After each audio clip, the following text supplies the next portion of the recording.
La liberación del espíritu puede resultar confusa cuando se le ve desde el punto de vista del sujeto. La guía gnóstica está dirigida a guiar a la sangre, y si entre esa guía se interpone el sujeto, éste solo logrará desorientar al espíritu que despierta, lo que se traducirá en una confusión aún mayor. Solo la conciencia autorreferente que brinda la autoiniciación logra discernir, por ser esta un contacto trascendente entre el Virya y el infinito actual, autoiniciación que abrirá una brecha entre el Virya y la gnosis liberadora. Pero el hecho de que el Virya logre un contacto trascendente que lo orientará hacia la liberación, no debe llevar a la confusión de que tal liberación incluirá la personalidad del Virya en su condición como sujeto consciente. La personalidad es parte de la ilusión, no es manifestación de la esencia increada. Tal confusión es muy común en el caso del Virya perdido, el cual no logra evadir la perspectiva que le es el sujeto consciente, porque parte desde este para tratar de liberar. Por eso se ha dicho en vídeos anteriores que el Virya perdido parte desde la conciencia para intentar liberar al espíritu, y el Virya despierto parte la conciencia para poder lograrlo. Y es que la conciencia, como esfera producida por el potenciamiento del espíritu sobre la psique, conforma una amalgama del alma con el yo perdido, pero tal conciencia no es conciencia verdadera, pues ésta solo ha surgido gracias a la potencia con que el espíritu ha dotado a la razón. Haciendo que la psique logre un bucle de razonamiento continuo, capaz de mantener al razonamiento el tiempo suficiente como para conformar un sujeto histórico en la psique. Por eso la conciencia es sinónimo de tiempo, un tiempo que queda suspendido en la psique lo suficiente como para que ésta procese los fenómenos de manera autónoma, emancipándose de los procesos restantes del mundo, que puestos sobre el microcosmos, resultan en un ente independiente. Pero tal independencia solo se limita a la conciencia, pues el sujeto consciente solo es parte de la psique como sistema postor de sentido, es decir, la conciencia que representa la culminación del propósito del encadenamiento del yo perdido, solo es un sujeto histórico certificador de los procesos restantes de la psique, lo que en últimas resulta en un espectador del mundo y no en un protagonista de éste, al que percibe y certifica como real. Es el sujeto consciente una máquina que reconoce el mundo que se le presenta, a través de referencias externas ajenas a su alcance, procesos cognitivos que se dan en la psique por la velocidad de un razonamiento continuo que logra retener lo percibido, y plasmarlo en el alma como manifestación energética, es decir, la conciencia es la retención temporal de las vivencias más significativas del sujeto, para poder ser plasmada sobre el alma, enriqueciéndola en experiencias de vida, lo que le impulsa a una evolución.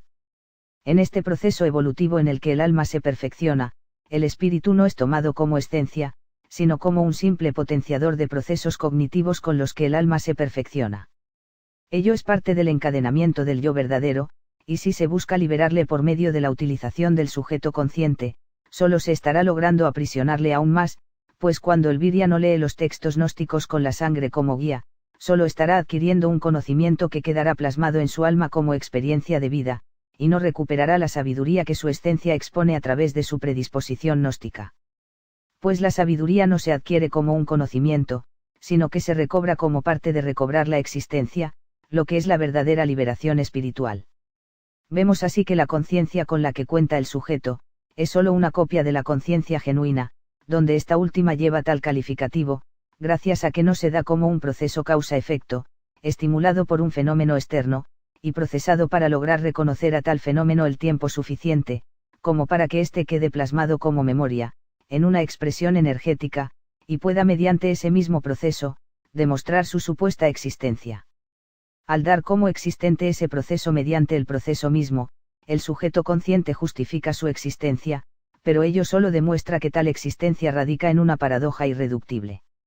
Por otro lado, la conciencia verdadera, es autorreferente y acausal, pues para ser consciente, se debe ser consciente como esencia y no como proceso. Esta última conlleva un tiempo dado, y la esencia escapa a toda perspectiva que el tiempo concede en su transcurrir. La conciencia verdadera no es un sistema, sino la más íntima experiencia de autosustentación por parte de la esencia misma. El espíritu, al contrario de lo que se puede llegar a creer, no vive lo que el sujeto consciente vive, es decir, no sufre ni goza, ni ríe, ni llora como lo puede hacer el sujeto, solo brinda potencia a tales procesos que son expresiones del alma. El espíritu no es parte de la personalidad del sujeto, ni participa de su vida cuando los eventos dramáticos que son expresiones del alma se llevan a cabo. Este solo se manifiesta a través y no desde el sujeto consciente, pero solo cuando el sujeto ha sido retirado por la sangre como perspectiva, y se logra así la conducción de una manifestación del espíritu sobre el microcosmos. Mas no se piense con esto que es el espíritu el que ha deseado manifestarse en el mundo para poner un sentido. Su manifestación se lleva a cabo a través de la sangre, pero no con el fin de participar en el mundo como lo hace el sujeto consciente, o bajo la perspectiva que éste representa, es decir, el espíritu no pone sentido en el mundo.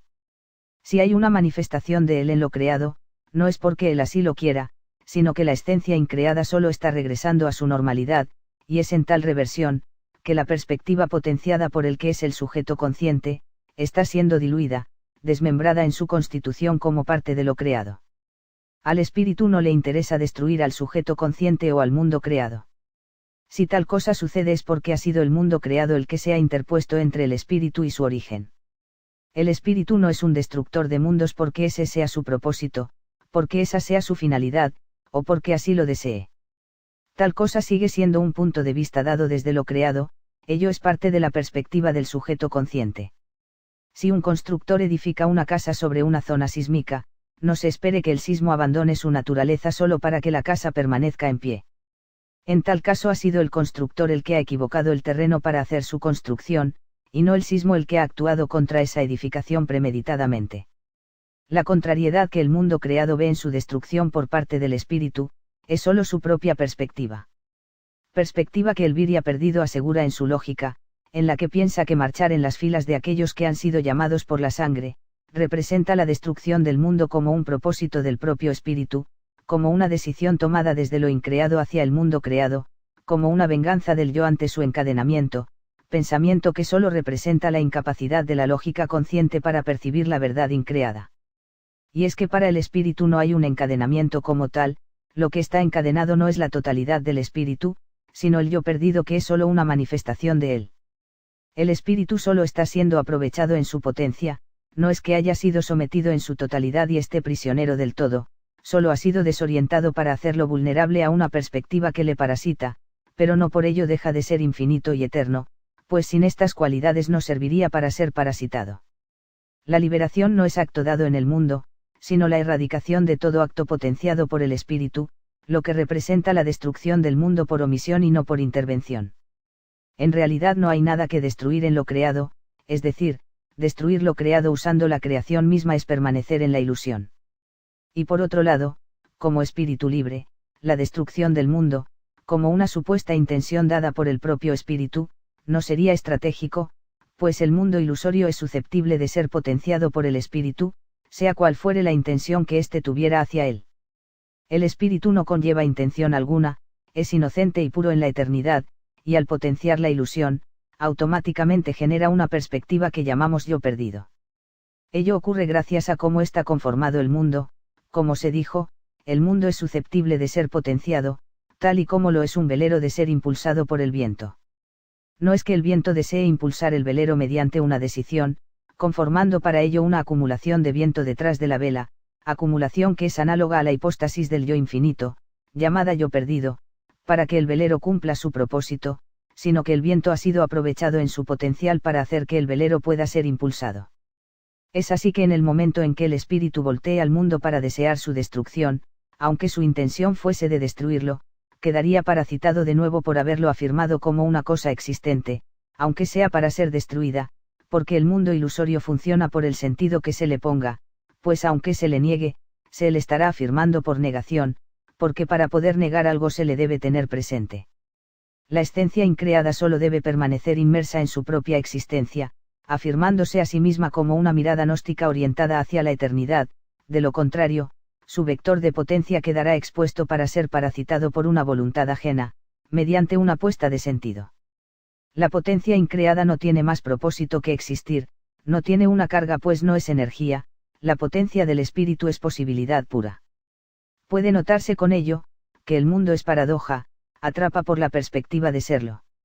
Es el espíritu en su potencia, el que conforma el plano de realización de lo creado, es decir, es la existencia la que en su posibilidad infinita da paso a que algo sea, pero ese algo que es, no sustenta a su vez una posibilidad infinita que escape a su propia condición de ser, y pueda potenciar otro ser fuera de su propia perspectiva.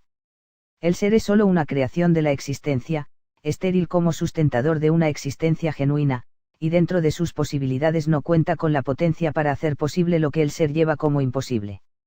Pues ella misma no existe, solo es decir, el ser en su aparición, potenciada por parte de la existencia, no hereda la posibilidad de hacer posible lo que para ella es imposible, y como tal, no tiene potencia infinita y eterna, sino solo la posibilidad de hacer lo que es.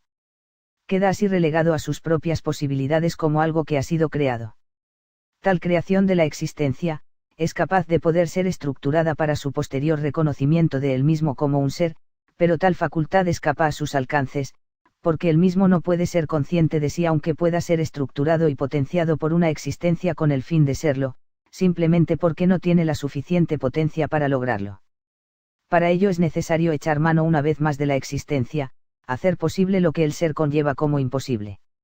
Es así que la potencia de una existencia, modifica lo que es, para lograr que sea susceptible de ser potenciado para cobrar la facultad de ser consciente de sí, es decir, una estructura creada capaz de cobrar conciencia de sí como ser, como algo creado, algo estructurado con el fin de ser consciente de sí mismo.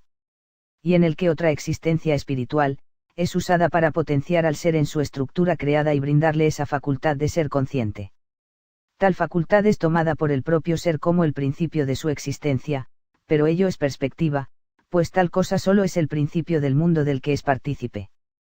Mundo que representa su propio universo, el universo de lo que es, de lo creado, de lo potenciado por la existencia verdadera, mas para el ser creado, la existencia solo se basa en lo que la facultad de ser consciente le presenta.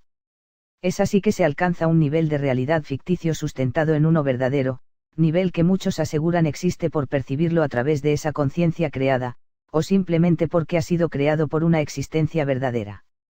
Mas para que algo se le pueda llamar existencia debe tener la facultad de potenciar que algo sea, sin tener que partir desde el ser mismo, es decir, existir fuera de la perspectiva del ser y poder potenciar que algo sea. Sería un error decir que solo con dejar de ser se podría existir, y que ello demuestra que el ser lleva la existencia como algo intrínseco, pues en tal aseveración no se recobra la existencia, solo se niega el ser, o sea, se está partiendo desde la perspectiva del ser, y con ello solo se llega a otra perspectiva de existencia como lo fue en un principio la aparición del ser mismo. Ello sigue siendo el ser mismo pasando a otro nivel de realidad, que como él, continuará careciendo de existencia.